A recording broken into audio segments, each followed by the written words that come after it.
A'udzubillahi minasyaitonirrajim. Bismillahirrahmanirrahim. Assalamualaikum warahmatullahi wabarakatuh. Wa qala Allah Ta'ala, la in syakartum la azidannakum wa la in kafartum inna 'adzabi lasyadid. Al-ayah, amma ba'd. Pemirsa yang budiman,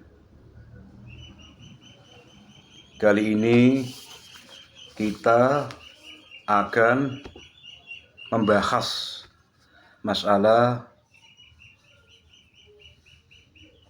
Pilbub tahun 2004 kemarin.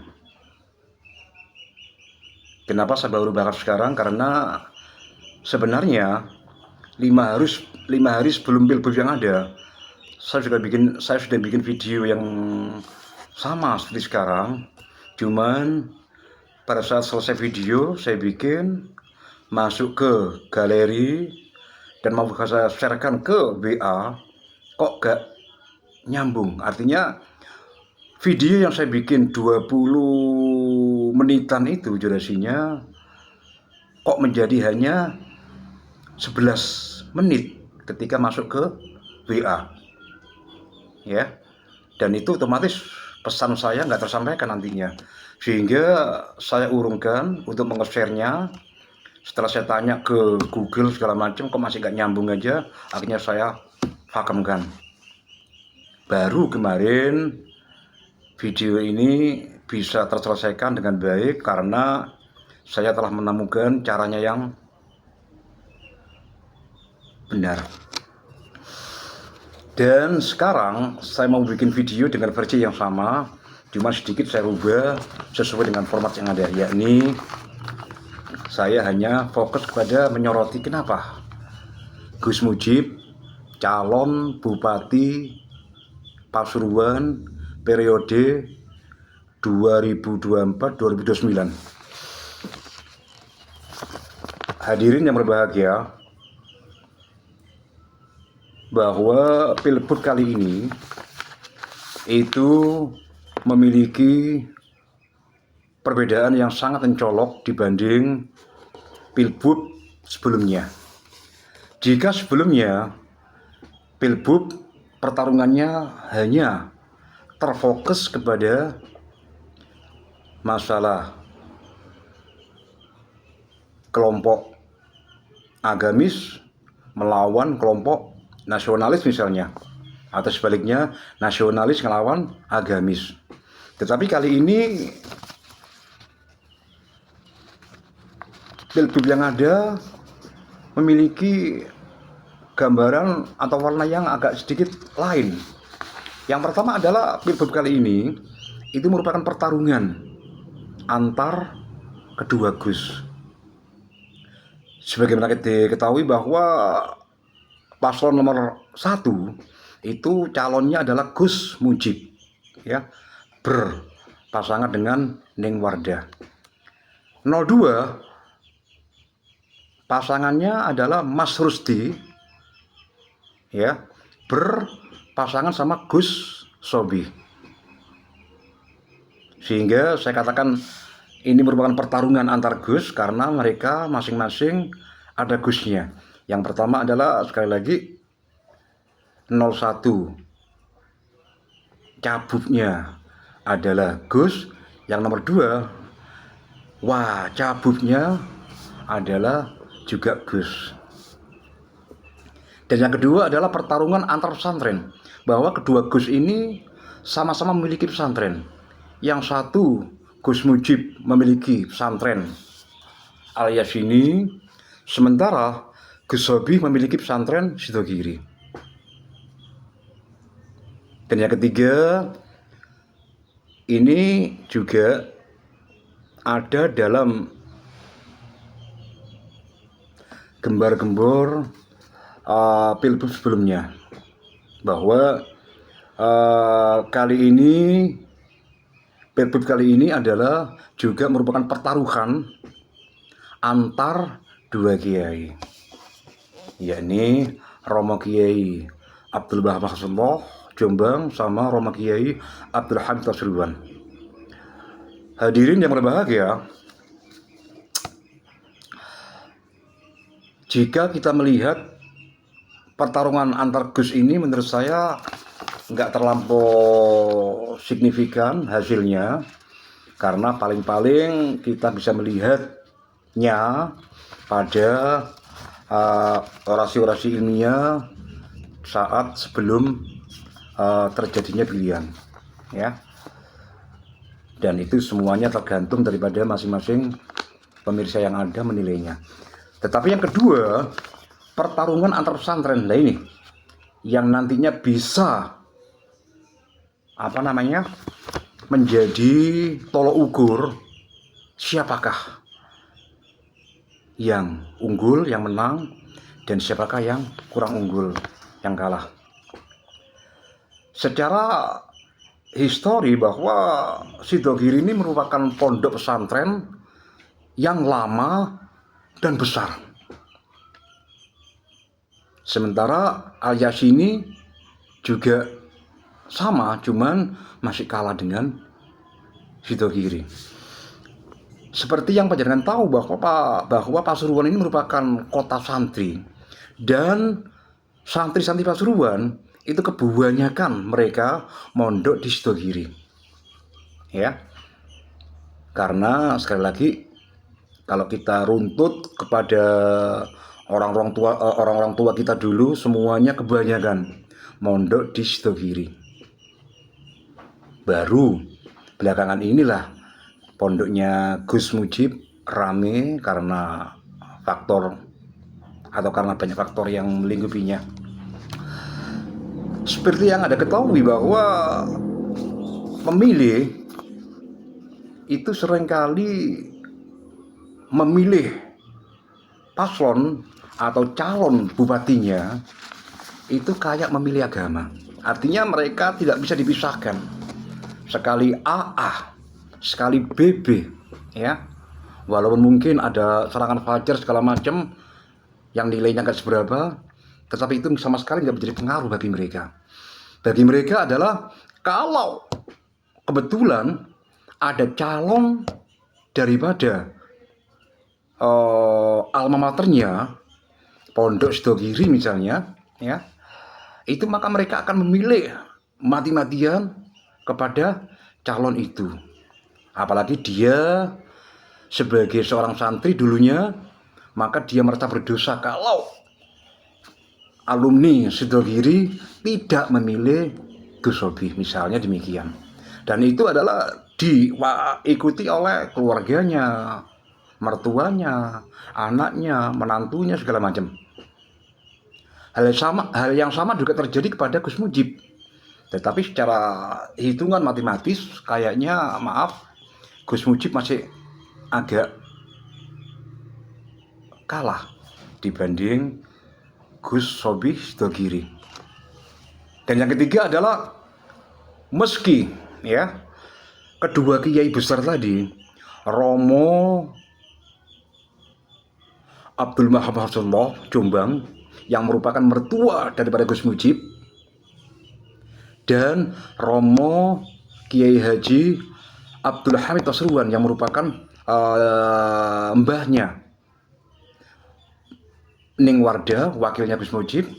Tetapi kira-kira menurut panjenengan semuanya, bisakah mengangkat kedua beliau ini dalam rangka kemenangan Gus Mujib? Karena apa? Saya ngerinya apa?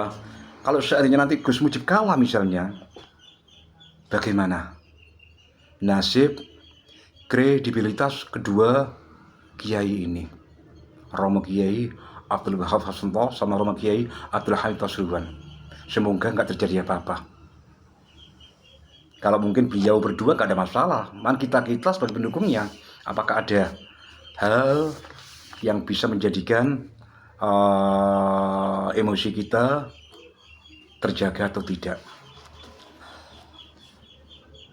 Dan yang kedua, yang bisa menjadi tolak ukur kemenangan seorang calon adalah, saya akan memakai kriteria yang pernah ditulis oleh Clifford Gett dalam bukunya tentang gambaran masyarakat Jawa. Dalam hal ini termasuk Pasuruan itu sama insya Allah dengan prediksi daripada Clifford Church yang ada. Di mana Clifford Church menggambarkan bahwa di Pulau Jawa, termasuk dalam hal ini adalah Pasuruan, itu tergolong masyarakatnya menjadi 3 bagian, yakni masyarakat Abangan, masyarakat santri, dan masyarakat priai. Masyarakat Abangan adalah masyarakat yang tergolong masyarakat yang mustada'afin, grassroots level, atau mereka yang terpinggirkan secara ekonomis. Kemudian santri. Santri mungkin gak berubah ya, mulai dari dulu hingga sekarang adalah mereka yang melek masalah pendidikan, terutama agama, dan juga mereka melek akan masalah politik dan seterusnya, karena mereka adalah lama digembleng di pendidikan, baik pesantren ataupun umum. Dan yang ketiga adalah priai. Nah, priai ini adalah terwakili oleh golongan-golongan yang selama ini menjadi utopis buat kita, yakni mereka misalnya para dokter, advokat, ya, bisnismen muda, atau apalagi guru dan seterusnya. Mereka ini mewakili golongan itu, para priai ini ya. Hadirin yang berbahagia, golongan pertama Abangan itu adalah nantinya akan sangat mewarnai sekaligus menentukan seorang calon bupati yang ada. Karena apa? Dalam pemerintah daerah itu senantiasa banyak program ya, yang intinya mengarah ke golongan Abangan ini. Misalnya pengadaan kartu sehat, gas LPG, raskin misalnya, atau juga masalah irigasi, air bersih, apalagi ya, banyak sekali. Yang notabene-nya adalah bahwa program pemerintah daerah itu seringkali langsung mengimbas ke golongan Abangan ini. Artinya apa? Kalau pemerintah becus di dalam melaksanakan programnya, insya Allah orang-orang Abangan yang merupakan mayoritas daripada pemilih yang ada ini akan memberi appreciate kepada bupatinya atau wakilnya. Dalam arti mereka akan berjanji dalam hati, nanti kalau pilihan lagi insya Allah saya akan milih panjenengan. Dan sebaliknya, kalau seandainya nanti pemerintah yang ada itu tidak pas, tidak sesuai programnya dengan yang diterima oleh orang-orang Abangan ini, maka mereka akan antipati dan bahkan akan meninggalkan daripada calon yang ada. Ya, jadi Abangan ini merupakan penentu daripada jadi apa enggaknya seorang bupati nanti atau bahkan sekarang. Dan yang kedua, santri ya, itu otomatis kalau dilihat daripada jumlah kuantitatif ya, ini santri Sidogiri secara hitung-hitungan ringan aja mereka unggul ya, karena sekali lagi faktor besarnya pesantren dan faktor kelamaan berdirinya pesantren itu sendiri. Sedangkan priai adalah segolongan yang dimana mereka nggak terlampau pusing dengan adanya pilbub lah, pilpres lah, pilkada lah, apalagi pilkades misalnya. Mereka lebih fokus kepada pekerjaannya, mereka lebih fokus pada dunianya, mereka lebih fokus pada profesinya. Ya, sekali lagi, apakah dia dokter misalnya, advokat misalnya, seorang jaksa, seorang hakim, ya, pengacara, seorang bisnismen muda misalnya, atau seorang guru, dosen, ya, atau siapapun, yang dimana mereka seringkali adalah termasuk orang-orang kelas menengah atas, ya. Nah, mereka akan memilih calon seringkali disesuaikan dengan kondisinya. Artinya mereka akan secara objektif memilih calon berdasarkan kriteria yang agak mirip dengan dia, ya. Dan kira-kira secara hitungan matematis lagi, kayaknya pria ini lebih klop memilih pasangan 02, yakni Mas Rusdi. Mas Rusdi adalah orangnya seorang profesional misalnya, dan yang kedua adalah mereka adalah seorang pekerja gigi, dan yang ketiga adalah mereka termasuk orang yang sukses dalam hal ekonomi, sehingga mungkin ini akan menjadi tolok ukur daripada orang-orang pria ini. Mereka mungkin akan sedikit kecil kemungkinannya melihat sosok calon bupati dari segi agama, ya. Oke. Nah, setelah kita melihat ketiga hal tadi, sepertinya Abangan telah dikuasai, atau sepertinya golongan Abangan ini sekarang lebih condong ke 02, yakni Mas Rusdi. Kenapa? Karena yang pertama adalah akibat daripada kegagalan incumbent sebelumnya. Maaf, Irsyad Yusuf di dalam menjalankan roda pemerintahan daerah Pasuruan kemarin, itu banyak kalangan yang menilai beliau gagal. Artinya bahwa sedikit sekali program yang bisa menyentuh kalangan-kalangan baik, kalangan bawah maupun menengah.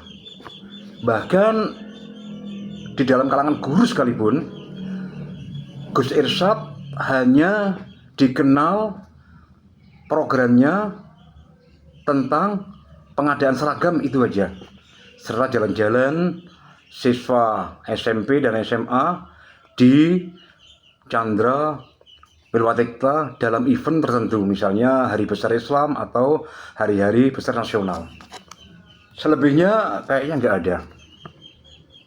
Nah, kenapa saya bilang bahwa Gus Mujib kurang beruntung?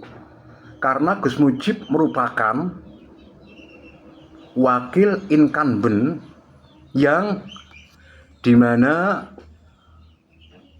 incumbentnya kurang sukses. Dengan kata lain, Gus Irsyad di dalam menjalankan 4 tahun sebelumnya dianggap banyak kekurangannya. Akhirnya golongan Abangan menatap Gus Mujib dengan tatapan yang pesimis, bahwa kalau orang Abangan mau memilih Gus Mujib, mereka punya anggapan, wah paling-paling ya podo ya di sebelumnya. Nah, ini kesalahan Gus Mujib di sini, kelemahan Gus Mujib di sini. Walaupun beliau adalah merupakan seorang calon bupati yang sangat luar biasa, tetapi karena kena imbas bupati incumbent sebelumnya yang dalam kinerjanya kurang baik, maka akhirnya Gus Mujib yang menanggung resikonya, menanggung akibatnya. Dan golongan Abangan itu lebih memilih Gus Rusdi karena Rusdi menawarkan banyak inovasi yang ada sehingga bisa menjadikan orang-orang Abangan ini bermimpi. Katakanlah mungkin tidak akan pernah terlambat masalah pupuk misalnya, masalah air misalnya, masalah LPG misalnya, atau yang lainnya.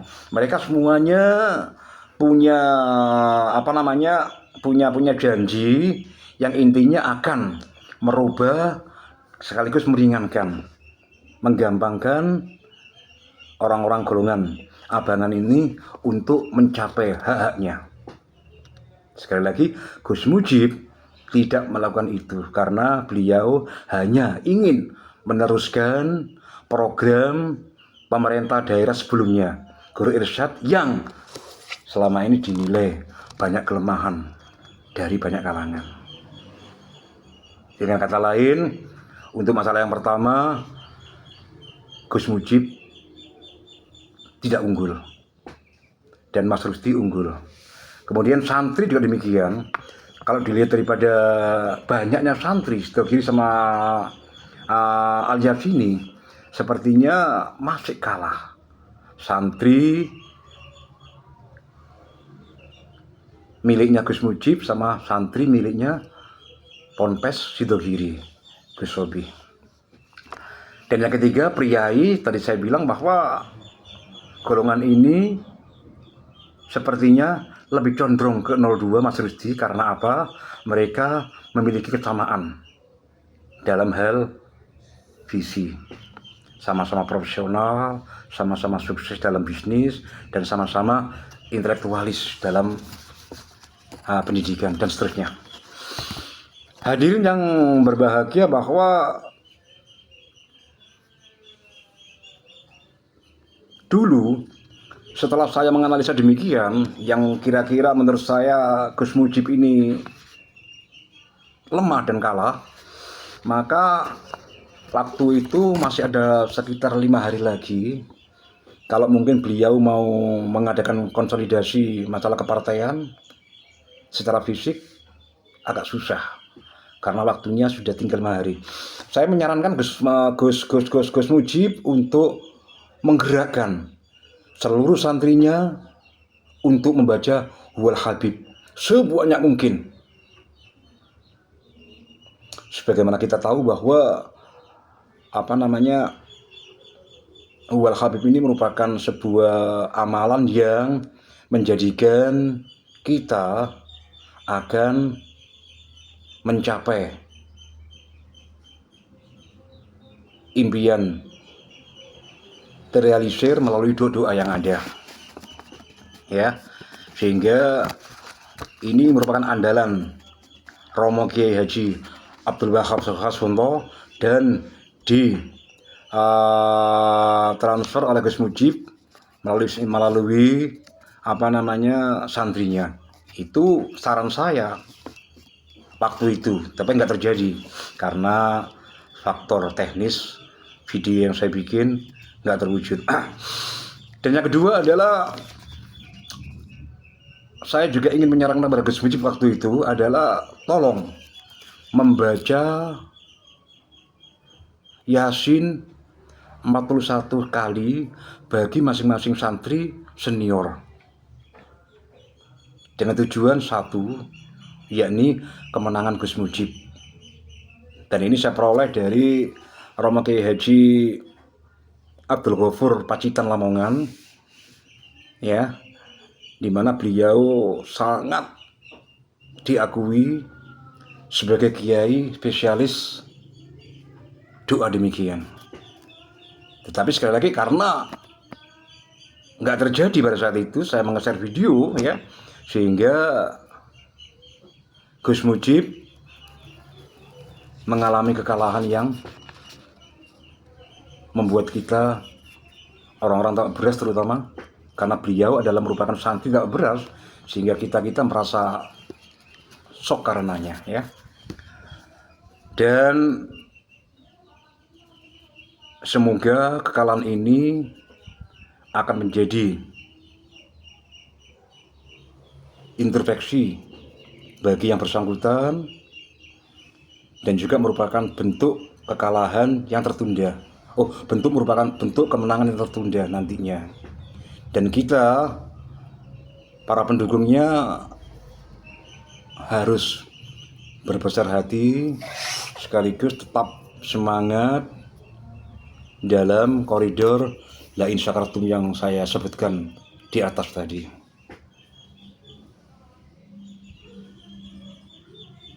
Sekian, dari saya.